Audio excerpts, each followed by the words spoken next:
Pastor with No Answers listeners, what's up? Hope everybody's doing well. Good to be back in your earbuds today.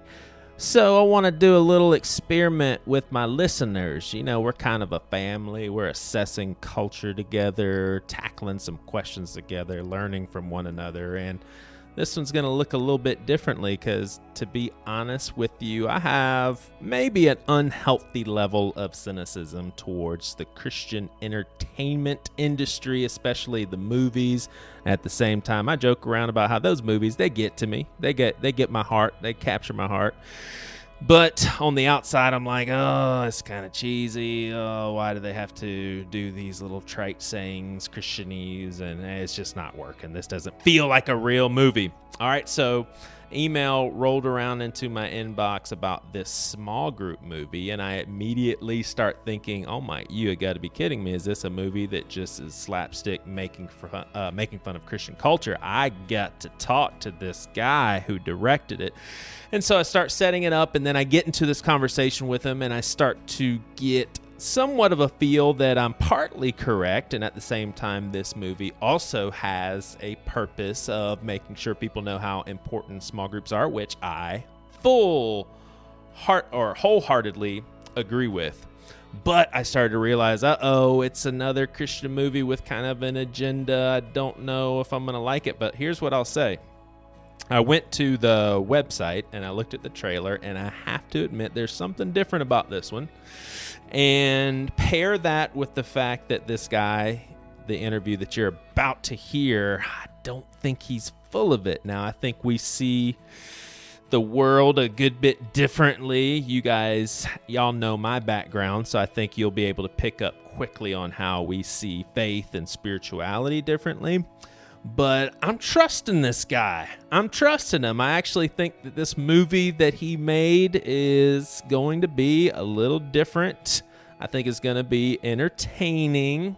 And I'm a little encouraged that there are some entertainment creators that are taking a somewhat of a different route. Trying to, be funny, make a funny movie, make fun of stuff, not take yourself too serious. And hey, if there's kind of a hidden message in there or a message he's trying to get across, I'm not going to get upset about that. Who cares what I think anyway? So let's listen to this interview, and I am actually going to watch this movie, and we will circle back around at some point, and I'll tell you what I think, and I would love to hear what you think as well.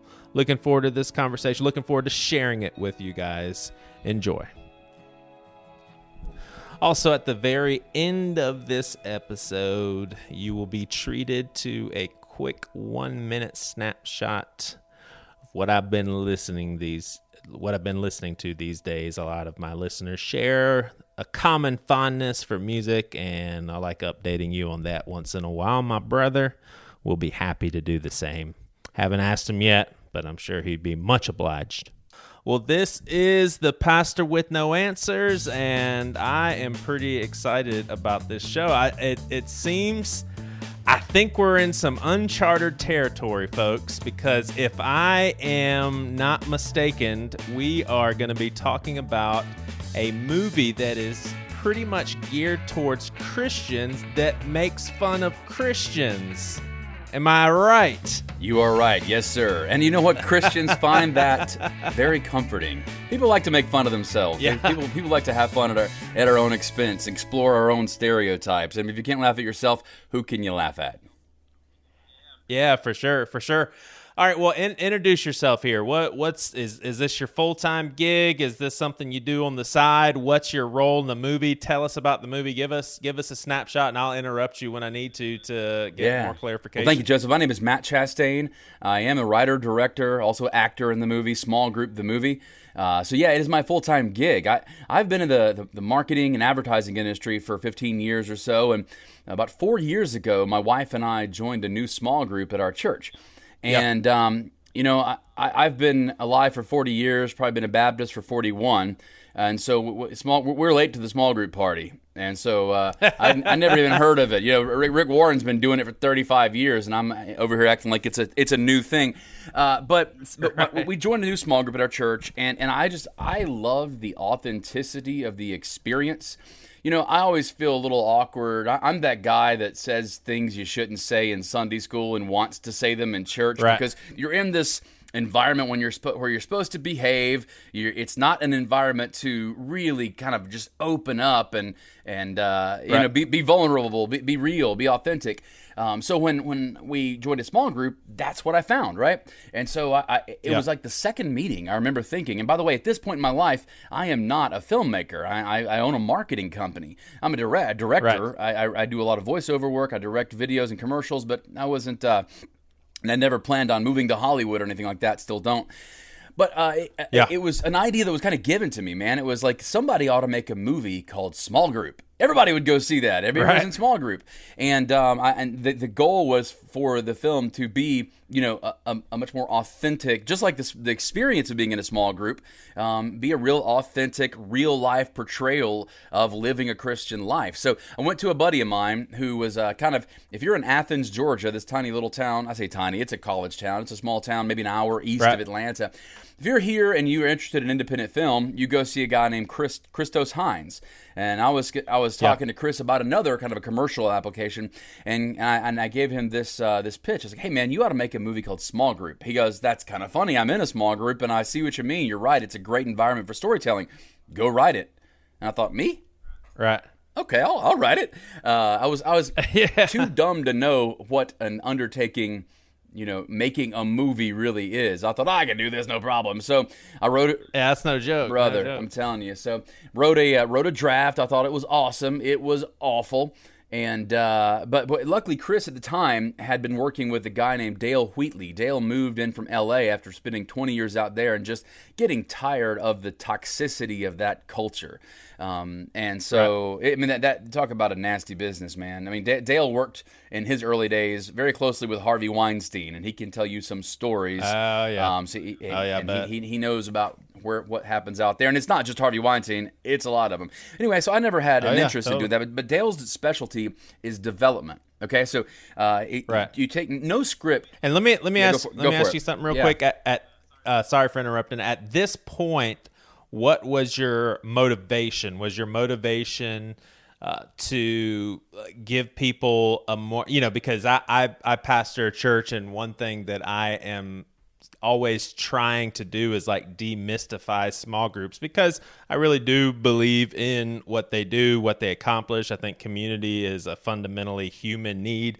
And so, you get something like that, and you feel just how important small groups have been for your life. You just want other people to know the same sort of thing. And at the same time, you're like, whoa, what is this? A bunch of people meeting at someone's house. Like, that's got to be scary and freaky. And all. So was your motivation more of a let's help people, or let's act a fool, have fun, and show out and be entertaining?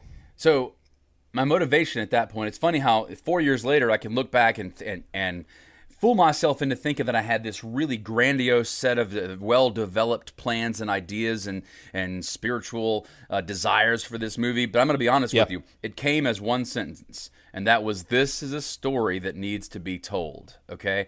Because of all those things you're saying. See, for me, it's not an either-or. It's all of the above. The movie, you'll see, if you get a chance to watch the movie is both at times slapstick comedy, and then it'll take some turns that will surprise you, and it becomes very, very heart-wrenchingly dramatic. Because for me, that is life, and so that's what small groups are, man. And that's why you want people in small groups. That's why you want people involved in group ministry, is because they got to go through all this together. Like you said, man, doing this thing in groups is not just what we think we're supposed to do. It's what we're supposed to. It's biblical. Yeah. Jesus was in a small group. Right. Yeah. So does the like, when I was watching the trailer and everything, it seemed to be a good thing as well that you're not taking the subject and yourselves too seriously. Like it's almost like, hey, and we're fine with making fun of how this looks to other people.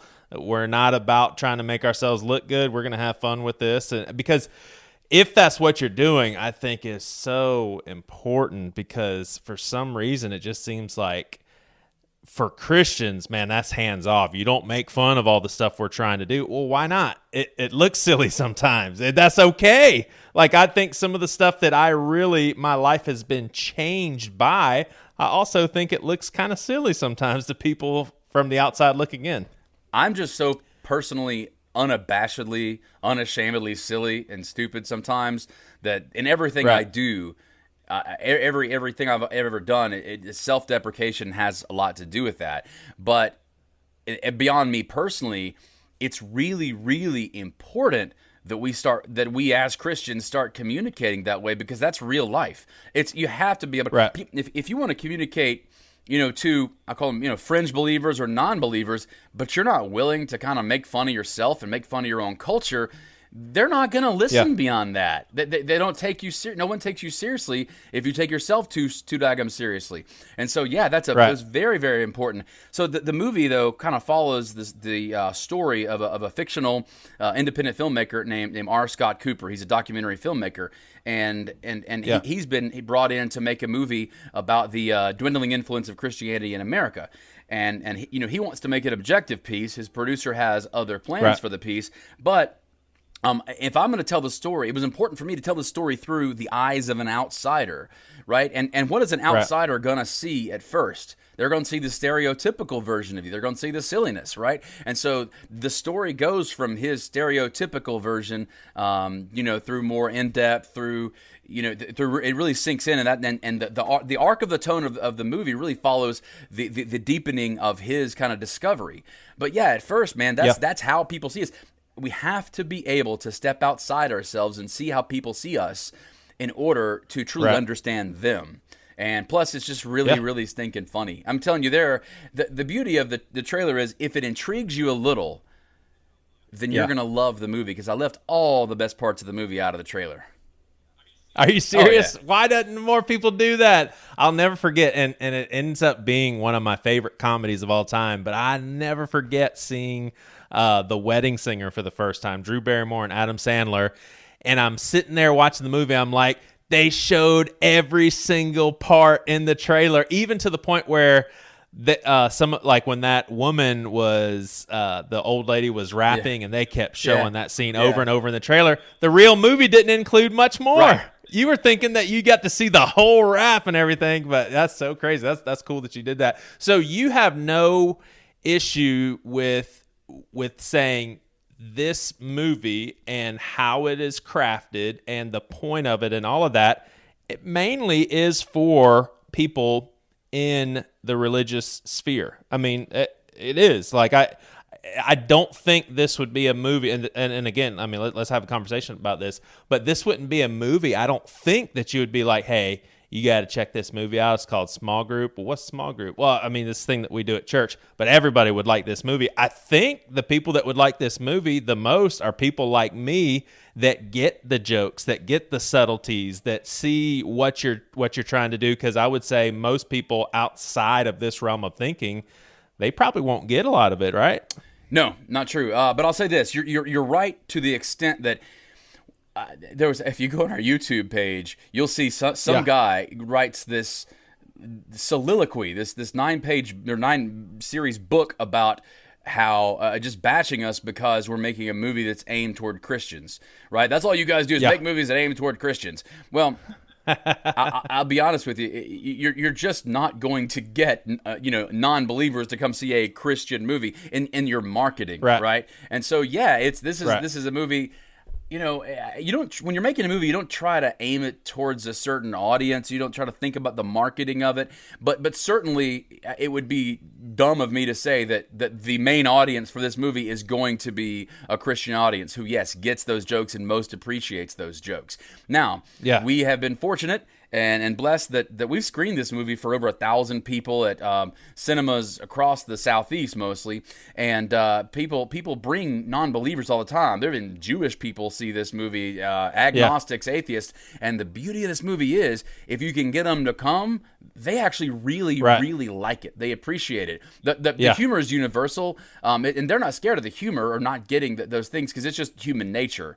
They're scared of being of a preachy movie. They're scared of a movie that's heavy-handed and ham-fisted, and that's just not this movie. It doesn't lack any depth in theology. In fact, it may go deeper theologically than a lot of them, but for some reason, for a lot of people, it doesn't feel heavy-handed. The message of grace, believe it or not, is, and I know you can believe this, you're a pastor, it's surprisingly universally accepted among believers and non-believers alike. It's a beautiful message when delivered properly, and I think we do. So I guess the answer to your question is, this is a movie that small groups, the main thing, I want small groups to be able to get together, go to the theater, have a great night out together, see their story played. This movie will kind of re-energize current small groups. It will, people who have been in small groups before, but maybe they're out of group ministry, they want to get back in. And then people who have never been involved in small groups will watch this movie. I got hit up just the other day by a lady, found me on Facebook, brought her son to a screening. She said, look, we're not really church people, but my son saw this movie. He wants to know, how do you get into a small group? So there's definitely an evangelical part of it. That's awesome. But really, man, this is just about us kind of celebrating a cool part of our culture. So do you think that when it comes to I was looking at your website and the trailer and all of that, and I will admit to our listeners for sure there definitely seems to be a uniqueness about this, because I think a lot of people, or at least a lot of our listening base, we've just grown a little cynical of the Facing the Giants and Bulletproof, and I don't even know if I'm saying all these movies right. And at the same time, I make fun of myself because I did watch Bulletproof, and at the end, that daggone movie still got me. I was still like, oh, Kirk Cameron, you did it, man. You persevered. I mean, the thing still got me. But I have definitely, my wife and I were actually tricked into watching a Christian movie. Like, it kind of stood on its own 2 feet as far as its interest level. It was a 99-cent rental on iTunes, and I was like, oh, this movie looks kind of good. And then as it wore on, we're like, oh my gosh, we were duped. This movie is cheeseball. On your website, you actually find it pretty important to make sure people do not like cheese. And I see your hat. It's got a block of cheese with a Buster sign over it. So I'll even say a lot of listeners would be cynical of you even saying that. So I want you to give a good pitch for why your movie isn't cheesy. I have to say that. First of all, I hate that I have to say that. I really do, because I don't have any negative feelings or things to say about any other filmmakers or any other films. This process is unbelievably hard. Making a movie literally takes everything you have. I've been eating, sleeping, and breathing this movie since 2014. I've put everything on the line for this film, and I know other filmmakers do. But one of the huge challenges I have is that I'll walk up to a guy, hey man, I made this movie. You want to come see a movie? You want to come see a screening? Yeah, that's awesome. You made a movie. Really? Tell me about the movie. Well, it's a Christian movie. Oh, I got a thing I got to do that day, dude. You're a pastor. Right. Come on. And but you're right. There's this stigma. There's an expectation of what Christian movies are going to be, and it's not my job to talk about why that expectation is there, but it is my job to address the expectation. And I guess this is the best way I put it, is that I feel like a lot of the experience people get from some Christian movies is kind of like a worship service experience. Okay, think about what you do when you go to worship service. You go, you button up nicely, or at least you used to in a Southern Baptist church. But you definitely clean up better than you usually do. You sit up straight. You behave. You try to pay attention. Keep your mouth closed. You worship, and you get a sermon, right? And so that's the feeling I think a lot of filmmakers want in a movie. And does it always come across in a story form to be as genuine to real life? I think the answer is out there in the expectations. But think about what a small group service is like in compared to a worship service. Small group service, like I said, you're going to crack jokes you're not going to crack in worship service. Everybody's participating. You're going to be more real, more open, more vulnerable. That kind of real life execution is what we wanted to model in small group, and I think we did. And that's what makes this movie feel so much more real for people. And I'm not afraid to crack jokes, like I said, that would seem honestly fairly inappropriate in anywhere near the sanctuary. Right. You'll be surprised at some of the things that my character says in general. But also, I wanted to challenge us as Christians. I wanted the other side, quote unquote, to have a really, really fair voice in this thing. I don't want to set up a straw man, and I don't want characters to be two-dimensional. Our characters they're deep, they're messy. The characters are messy. It's not black and white. So all these things they're well developed, and subtext. A lot of your listeners may know the difference in exposition and subtext. Let things happen underneath the surface that we see, and and the actors communicate in their feelings or by saying something else, and not because that's the way we communicate in real life, and not have everything be so expositional. So the dialogue kind of. Like, the people don't really talk like that. You're just trying to get your sermon through that character. So that's what I tried to do, and I think we pulled it off. People come out of our movie surprised. They go in, I can beg them and tell them, trust me, it's not cheesy. If I get them to go in, they're still skeptical. But that's okay. Right. That's my favorite viewer, because they're going to come out with a big smile on their face going, wow, it wasn't cheesy. Now, some of my humor is certainly cheeky, and I'm unabashedly silly, but that's not the cheese we're talking about. We're talking about, these characters, do they accurately represent real people? And I think we have that. Yeah, for sure. What's an example of something that we would be surprised that you include in the humor? Or is that a secret? Yeah, I don't want to give too much away. That's the thing, man. That's fine. I think in general, just there is one scene that I can kind of describe. Our protagonist's wife, before they dive into a small group of their own, they visit a small group. And it is the most awkward small group experience you can possibly imagine. We've all been through one of these, so I can actually send you a clip of that. It's actually on the website. If you can grab it on the website, smallgroupmovie.com, and you can see a piece of that clip. But audiences roll with that one, because we've all been there. That's awesome. I definitely, you've got me intrigued, and that is coming from someone who has almost given up on Christian movie entertainment. So hey, I'm gonna give this one a whirl. Hey, you'd appreciate this small group story. So my wife and I, before we had kids, we moved out to Seattle, Washington, and we were part of the Mars Hill Church before it, completely crumbled and does not exist anymore. So we went on a Sunday. We got some information about a small group, and then we went back to our little neighborhood in Linwood, Washington. And this was before everybody had GPSs, so we probably printed out a map sheet, and we're looking for this house.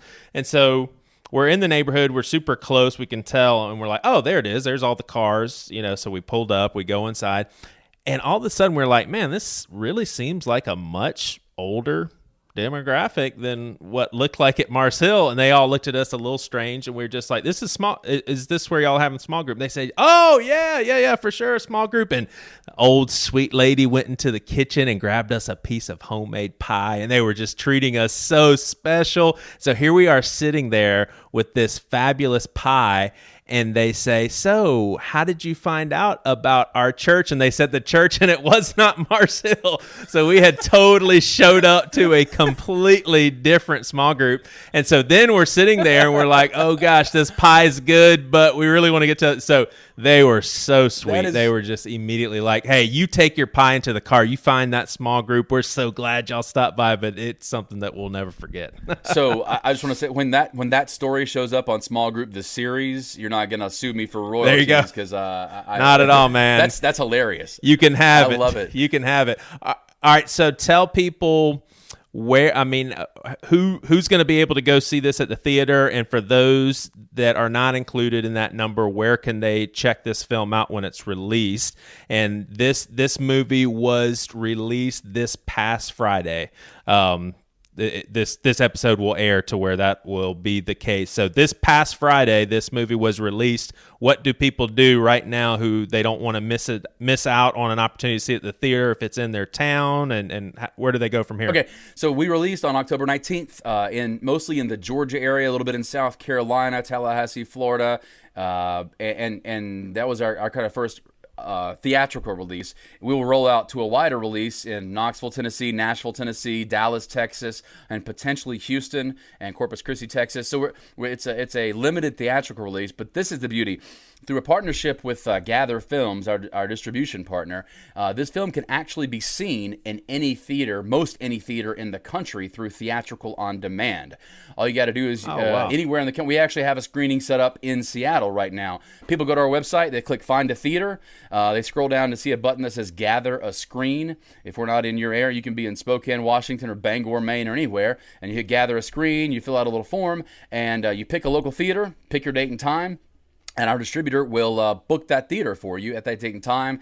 You bring your people out. We get, if you get enough tickets pre-sold to cover the cost of the theater, then the screening happens. So it's a really cool thing. It just takes just a little bit of marketing push on people's end. But Yep. What's going on is, like, small group pastors are jumping onto this and having this be like an outreach or just a small group event. And it's not real hard for a small group pastor to send out one email to 20 or 30 small group leaders and go, yo, movie nights, movie called small group, let's go. Bam, the theater's full. Right. And so they're set up with theaters across the country, all the big ones, Regal, AMC, all the Cinemark in Texas, all the big ones are set up with it. So yeah, you can see this movie, and this movie is best experienced in a theater with your group, a nice full theater with your small group. I just can't tell you how much fun you're gonna have.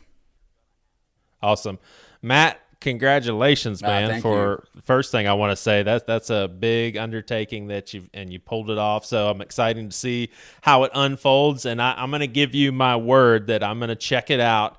And I'm crossing my fingers that you will prove me wrong, that there is hope after all for Christian movie entertainment. You're not the only one. You represent my biggest challenge.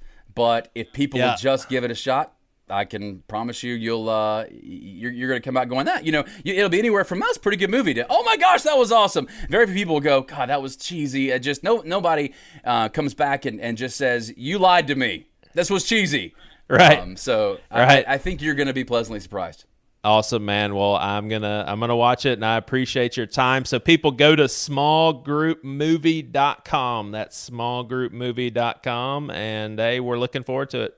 We also have a lot of great content on our Facebook page, all our trailers, tons of good stuff. So it's just go Small Group the Movie on Facebook. So find us there too, Twitter, Instagram, all that stuff. I'm too old for the Instagrams, but I've been told I hear that page. Yeah, we're guys like you and I, man. We're gonna have to stretch ourselves from this point on. It's gonna move too fast for us. I know. I hire the younger people and keep my gray beard going. There you go. All right, man. Thanks, Matt. Thank you, sir. All right, here's a little snapshot of what I've been listening to. Been listening to the New Churches. That's CHVRCHES. Great album called Love Is Dead. Been listening to the newest Dirty Projectors. They're a really good band. I like them. I kind of like their vibe. You either like the vibe or you don't, but you should check it out. It's Lamp Lit Prose, I guess. Prose, something like that. I don't know. I still am loving the new Janelle Monáe. And I also like the new Kooks called Let's Go Sunshine. I like the new Lil Wayne. I love the new Low. Check it out. Super good, creative, experimental, fuzzy, dreamy, complicated stuff on the album Double Negative. And I, last but not least, am listening to some Midland on the Rocks is the name of the album. It's kind of like 90s country. And then some older stuff that I've been revisiting. One of my favorite poppy albums of all time is called Lorna Vista by Family of the Year. I really love that album. I'm sure I would take some flack for it. And then an oldie but a goodie that I've been revisiting is Jay Mascis. He is the front man of Dinosaur Jr., and he's done a few solo albums, and Several Shades of Why is probably my favorite. And then obviously, periodically, I'm always listening to Frank Ocean, probably my favorite artist, and that album called Blonde that he released a couple years ago is maybe my favorite album ever. Thank you guys for listening, and hopefully you benefit from some of these musical suggestions. Okay, so I feel like I was kind of unfairly backed into this position, but here I am, and I too have been listening to some really cool music recently. In fact, I put together a playlist of the music that has come out over the past year that I really haven't given a fair shot at, and bands that I really like. So in this playlist that I've been listening to for the past couple weeks, we have the new album by Hop Along. It's a female-fronted indie pop, indie rock band. She has an amazing voice. I would definitely check out their new album. Also on this playlist, I have the new album by the Wonder Years called Sister Cities. I've been a big fan of them for a while, and for whatever reason, I just couldn't get into this album when it first came out, but now I'm really getting into it. The first two songs are just amazing, so I would definitely check them out. They're kind of a pop punk, pop emo band. I've seen them live several times. Good stuff. Another good artist is Jeff Rosenstock. He has been in some punk ska bands recently, Bomb the Music Industry, and Arrogant Sons of Bitches. He's now doing his own stuff under the moniker Jeff Rosenstock, and his new album called Post is really cool. It's kind of, punky, kind of raw rock, I guess. Lots of energy. Maybe power pop is a good way to describe it, but he's definitely cool. Got a lot of cool energy in his music. Very interesting lyrics. I would check him out. And then also the new album by Tiny Moving Parts, which came out, I think, back in January, and they actually had my album of the year for 2017, I think it was. And this album is finally starting to wrap my head around it. Very emo, lots of really cool noodly guitar stuff in there, post-hardcore. I think you guys would dig that. And then a couple of newer albums that just kind of recently came out. The new Basement. It sounds very much like Jimmy Eat World, so if you're a Jimmy Eat World fan, I would definitely check them out. A really cool shoegaze band called Nothing. Their new album is pretty good. If you like that shoegaze, fuzzy wall of sound stuff. And the new Alkaline Trio. They've been around for a long time. I think since like the late 90s. Very good emo punk, kind of like Jawbreaker type stuff. I would check them out. The new Foxing. That's unbelievable. Post-emo. Really good stuff. If you haven't heard the Foxing, I would definitely check out their newest album. Give it some time. It's a very dense, complicated listen, but really, really worth the patience. Definitely check that one out. And then if you're a metalhead, the new album by Bostonege, it's Bossedenage. It's kind of like a post-black metal, super fast. The guitarist, or the drummer is absolutely insane. Very cool music. And then if you like the really lo-fi, raw black metal sound, probably no one in the audience knows what I'm talking about. But if you do, the new album by Akitsa, Akitsa, is definitely worth checking out. Has that old school 90s lo-fi, second wave black metal sound. So that's what I'm into these days. I think I do post playlists on Apple Music. Yeah. In case you're interested, my handle on Apple Music is JSpin, and so every month I post my my top songs of that month. So if you're interested, check it out.